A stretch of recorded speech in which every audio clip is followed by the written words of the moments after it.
एका ठिकाणी एक नवरा बायकोचं जोडपं राहत होतं. काही वर्षापूर्वीच त्यांचं लग्न झालेलं होतं. मूळबाळ काय अजून झालेलं नव्हतं. सगळं व्यवस्थित सुरू चालू होतं. तो जो नवरा होता तो इंजिनियर होता. एका कंपनीमध्ये चांगल्या पोस्टवर होता. चांगलं पेमेंट होतं. सगळं काही व्यवस्थित होतं. घरसुद्धा चांगल्या पद्धतीने सांभाळत होतं. बायकोवर तर खूप जीवापाड प्रेम करायचा. नवऱ्याला कधी कामावरून यायला उशीर जर असेल तर तिकडेच थांबायचा. पण जी बायको होती ती सोशल मीडिया वापरायची, त्यामुळे तिला होता जास्त मोबाईलचा नाद. रिकाम्या वेळेमध्ये नवऱ्याची आठवण काढायची, पण त्यानंतर तिचं चालू असायचं मोबाईल, आणि मोबाईलवर पुरुषांसोबत बसायची ती. तर सुरुवातीला काय होतं, सगळ्या गोष्टी चांगल्या वाटत त्या. ती नाही का पुरुष दुसरा झाला का तिसरा, अशा पद्धतीने अनेक पुरुषांबरोबर ती बोलत असते. पण नवऱ्याला काही कल्पनासुद्धा नव्हती की आपली बायको असं काही करू शकते. एक पुरुष त्यांच्या घरी जायचा, पण नवऱ्याने जर विचारलं तर बायको उडाउडीची उत्तरं द्यायची. पण त्या नवऱ्याचा बायकोवर विश्वास होता, त्याच्यामुळे त्याने तिच्या चारित्र्यावर कधी संशय घेतला नाही.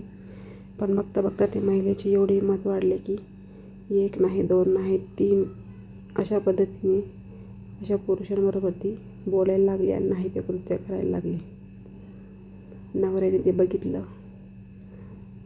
पुढं घडलं भयानक. काय घडलं आपण आपल्या व्हिडिओमध्ये बघणार आहोत. पण अजूनही आपल्या चॅनल सबस्क्राईब केलं नसेल तर करून घ्या मित्रांनो, लाईक करा. हैदराबाद हुसेन सागर तलावाजवळ ही जी घटना घडलेली आहे, तिथे एका सॉफ्टवेअर इंजिनियर तरुणाच्या उडी मारून आत्महत्या केली त्यांनी. एवढा चांगला पेमेंट होता, चांगला जॉब होता. तर पोलिसांना बॉडी भेटली. त्या पुरुषाचं नाव होतं सीताराम, वय 40. लग्न तर झालेलं होतं. त्याच्या बायकोचं नाव होतं रेणुका. पोलिसांनी चौकशीला सुरुवात केली. 19 पानाचा सुसाईड नोट सापडली त्याच्याजवळ. त्यांनी आत्महत्या करायच्या आधी लिहून ठेवली होती. पोलिसांना वाचून तर धक्काच बसला. त्याचं बायकोवर जीवापाड प्रेम होतं. कधीही कुठल्या गोष्टीची कमी नव्हती. जे मागितलं ते तो बायकोसमोर हजर करायचा. पण मागच्या 1.5 वर्षापासून 1 नाही तर 3 पुरुषांसोबत अनैतिक संबंध होते रेणुकाचे. सोशल मीडियावर एक व्हिडिओ व्हायरल झाला होता.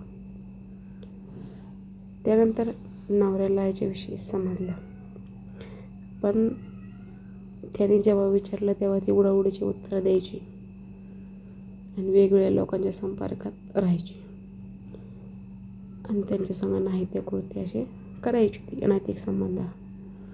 पण नवऱ्याचं बायकोवर जीवापाड प्रेम होतं. कितीही समजून सांगितलं तरी ती सुधारत नव्हती. आता नवऱ्याचा विश्वासघात झालेला होता. त्याने जवळच एक तलाव होता, तिथं जाऊन जीवन संपवलं. तर अशा समाजामध्ये भरपूर घटना घडत आहे मित्रांनो. विवाहबाह्य संबंध, त्याच्यामुळे त्याचा शेवटसुद्धा असा भयंकर होतो. बायकोवर तिचा नवरा खूप प्रेम करायचा, तरीसुद्धा ती परपुरुषांशी संबंध ठेवायची. तर आपण कुणाला बदनाम करत नाही. व्हिडिओ कोणाचा मुद्दा एवढाच, अशा घटना घडू नये.